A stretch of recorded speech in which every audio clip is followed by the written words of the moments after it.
everybody, I'm Jonathan Randall, and welcome to another episode of How You Like Me Now. Hope everybody's doing great out there and they're staying cool in this hot summer. Apparently, June 3rd is one of the hottest days on Earth ever. Thank God I put my air conditioning in. I want to thank everybody who came out last week to Save the Garden, a comedy show at the Elizabeth Street Garden. We had a great time, awesome turnout. All the comedians did a fantastic job. The community had some good laughs, which we really needed. We're doing another show, 2 more shows this summer. The next show will be on July 27th. Again, I'm hosting, gonna have a killer lineup. It'll be at 8 o'clock. I hope more people will come out and support me, my comedy, and the Elizabeth Street Garden. Next show, again, is July 27th, 8 p.m. They found cocaine at the White House, everybody, and not even in Hunter's room. Biden and his family were actually at Camp David for the weekend because if Hunter would have been in the White House, he would have been the first one to find that cocaine, and he would have snorted it up before the Secret Service even had a chance to find it or know it was there. Speaking of the Bidens, I feel like whenever people speak about Trump and talk honestly about Trump and what a scumbag and slimy piece of shit he is, which is all true. People just want to be like, the Trump supporters want to be like, well, Biden's awful. Yeah, we know Biden's awful. In fact, one of the reasons why I dislike Trump so much is because he made Biden be the only option. Biden is president because of Trump, because Trump is such a scumbag piece of shit. Anyways, no one really likes Biden. I mean, even the Grim Reaper doesn't like Biden, or he would have came and took him already. Anyways, it's just crazy that that's all people have to say when, you bring up, the crimes of Trump. They're just like, but what about Biden? Yeah, what about Biden? We don't like him. I think that's the difference. People on the left are just like, oh man, we had no choice. We had to go Biden. And people on the right are like, see Kyle Trump. Anyways. The right is just I think doing horrible things for this country, and I think a good example of that is everything that's been happening with the Supreme Court, who made another horrible ruling last week. They've just been making bad ruling after bad ruling after bad ruling. Started when they overturned Roe versus Wade, taking away women's rights. If that wasn't bad enough, that now they wanted to take away gays' rights too, and they're allowing people to use religious objections as a way to discriminate against the LGBTQ.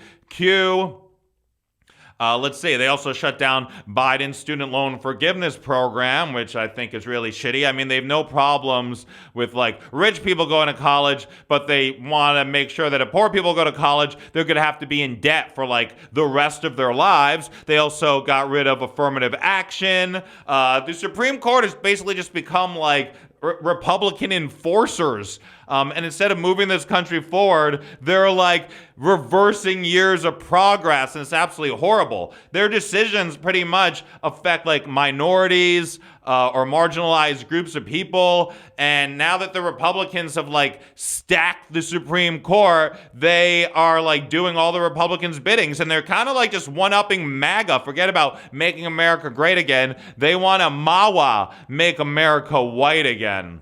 Anyways, hopefully some of them that are corrupt, like Thomas or Alito, they will get impeached for their corruptions, for accepting gifts and trips without disclosing it like they were supposed to. Again, I think I've mentioned this before, but Ruth Bader Ginsburg really fucked up her legacy when she didn't retire when Obama was still in office, so he could have replaced her.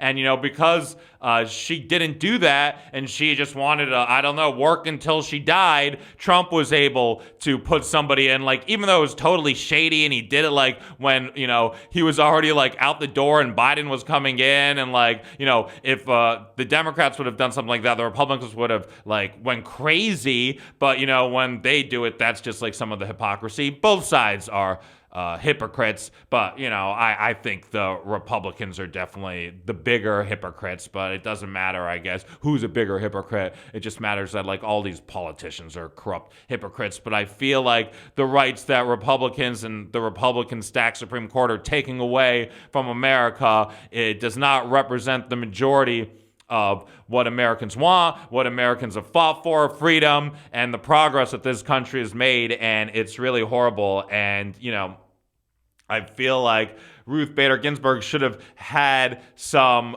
thinking about the future and put the country ahead of herself and been like, all right, like it's time for me to step down so they could replace my seat with another Democrat. And then we wouldn't have lost Roe versus Wade. We wouldn't have had, gay people's rights being taken away so they're not, discriminated against.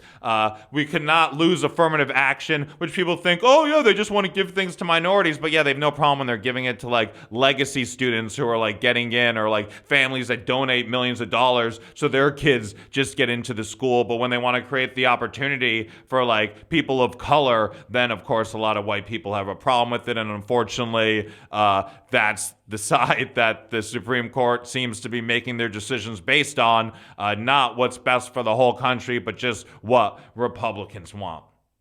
I hope all my fellow Americans, speaking of Americans, had a very happy 4th of July. They didn't blow off any of their limbs with fireworks or set anything on fire. I had a good one. I was hanging out with a new friend. We had a really nice time.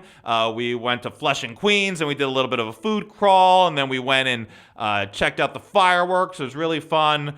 Good time. Good fireworks show. Actually, I wanted to watch them on the Williamsburg Bridge, but for some reason the city closed down the bridge. It would have been like the most perfect place to watch it. It was a little disappointing, but still found a good spot on the East River. While people all over America were celebrating their Independence Day, though, Palestinians were reminded why they don't have any when, again, over the weekend, the Jenin Refugee Camp was attacked by Israel. So now, after a 2-day assault on the refugee camp that caused massive damage to infrastructure, it left 12 Palestinians dead, over 100 injured, and it forced 500 families of over 3,000 people to evacuate from Jenin. Israel has withdrawn from its largest operation in the West Bank in nearly 20 years. So, Israel air-bombed the Jenin Refugee Camp so badly that the infrastructure was damaged to such an extent that most of the camp couldn't have electricity or clean water, and that is why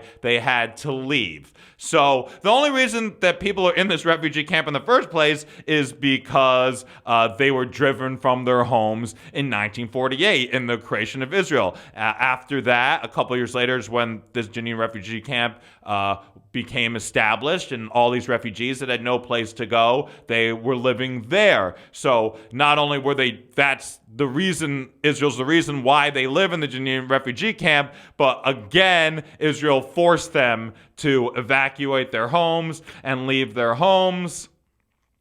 And then, Netanyahu goes on and says, like, this isn't a one-time thing. Like, you don't need to say that. The Palestinians know that. Living under constant fear of raids is like a daily part of life for the Palestinians, especially at, this refugee camp, which again was only created because Israel drove over 750,000 Palestinians from their home when they created the state. Of course, they weren't honest about that at the time. They were like, oh, they all just got up and left. But then thanks to Benny Morse, the new historians, we learned that that wasn't true. A lot of them were forced from their homes, or there were massacres that happened where, the Haganah or the Irgun, they, did horrible things to Palestinians in villages, wiped out villages, and then people heard about it, and then, they left because Palestinians didn't want that to happen to them. So, again, they were forced to leave their homes. It's really sad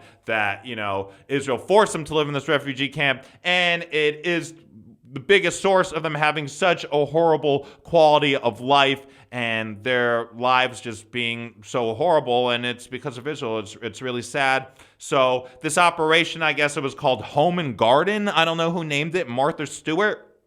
But in response to it, a Palestinian went and then rammed his car into like a crowded bus stop in Tel Aviv, injuring like 8 Israelis, which is horrible. But this is just kind of like, the cycle of violence that they talk about. But again, it really kind of started with Israel, who is not only the aggressor, but has the dominant military force, over 130 Palestinians have been killed so far this year by Israeli forces, and there have been like under 30 Israelis. Now, it's not like, oh, well, one number's, all deaths are bad, but it is significant when one side is killing like 5 times the amount of the other side. One side has an army, one side citizens are allowed to carry weapons, and the best the other side can really do, for the most part, are rocks.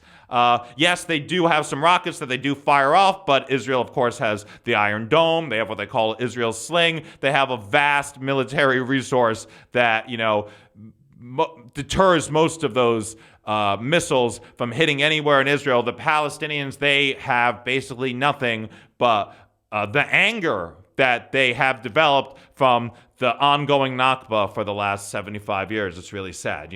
Israel says that it keeps raiding the Jenin Refugee Camp because it wants to crack down on Palestinian militants and stop attacks, even though these attacks keep happening. And it seems the more that Israel attacks Palestinians, the more attacks that just keep on happening. Israel seems to be like, oh, well, we're gonna bomb, you guys and destroy your villages, basically, and we're gonna show you that your violence won't be tolerated, and we're gonna stop the violence with our violence. But again, violence just begets violence, which just begets violence, which just begets violence. It's like a never-ending cycle. And Israel thinking that oh, well, we're gonna come and do our largest attack in the Jenin Refugee Camp in the West Bank in 20 years, and that's going to stop violence. Obviously, that's not true. As a response to that, more violence happens. So it's almost like, Israel just wants to, point the finger at the Palestinians, but maybe Israel needs to start blaming itself a little bit and saying hey, maybe if we don't keep attacking and if we don't keep expanding settlements and if we don't keep standing by with settler violence, then maybe there will be less attacks, because that's what Israel says. Oh, we're just, trying to stop these attacks. And Palestinians are like, oh, well, this is just a normal response that's totally inevitable to Israel's attacks, to settler expansion, and to extremist settler violence.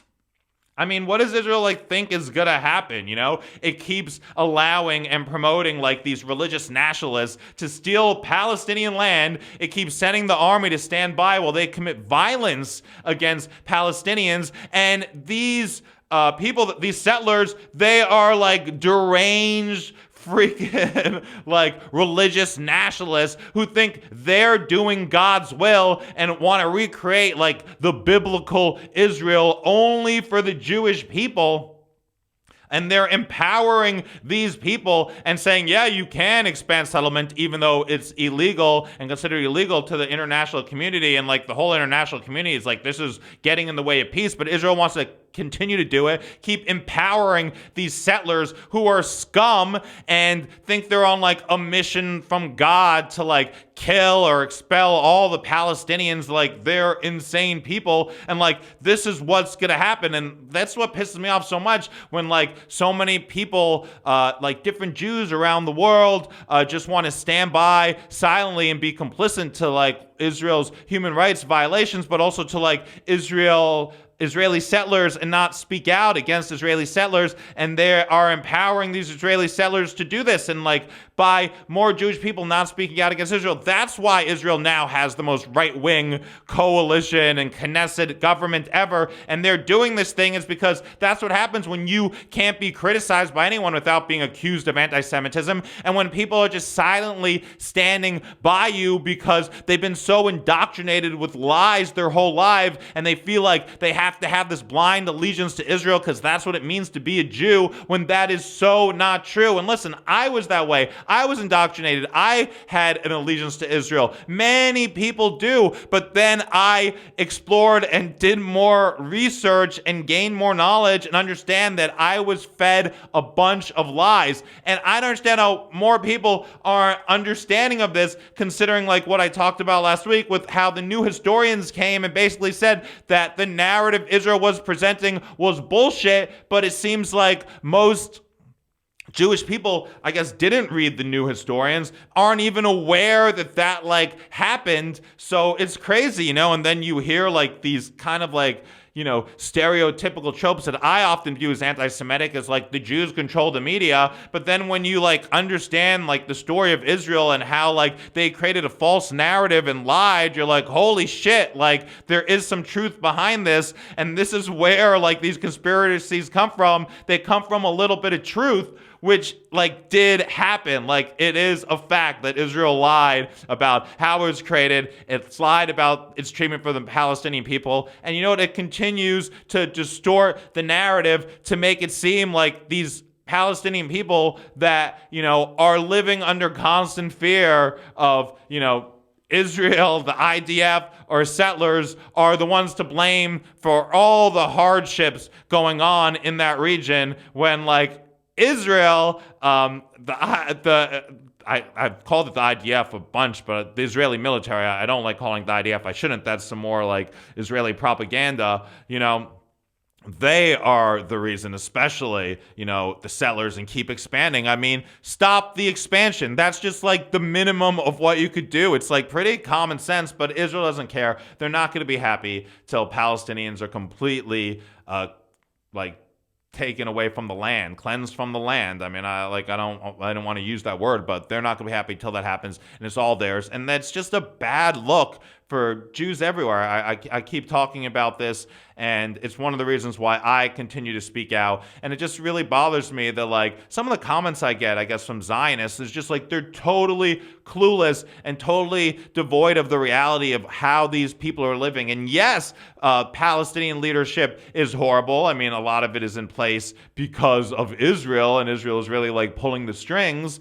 But like still, you can't just put I don't want like putting 100% of the blame on Israel. I think that like, the Palestinians gotta like not be so focused on hatred for Israel and be more focused on love for themselves. And I hope that'll add to helping a better life, as well as Israel, like stopping to, raid their villages all the time, stopping settlers from the violence that they do, stopping all expansion, and making serious effort, to create a Palestinian state and to move forward with Palestine living in peace and prosperity, and want, the Palestinian people to have a better quality of life. Like, I really hope that happens. Right now, Palestinians like live in fear of the settlers, and the settlers go on unpunished, and they continue, whether it's shootings, knife attacks,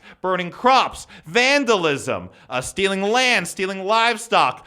They just want to continue to harass Palestinians so, they'll get them to leave the land, to make Palestinians' lives so horrible that they'll leave the land. And they do all of it under the protection of the Israeli military. It's completely awful. This year alone, there's been an average of 3 instances of settler violence every single day, and that needs to stop, and the people that need to stop it is Israel.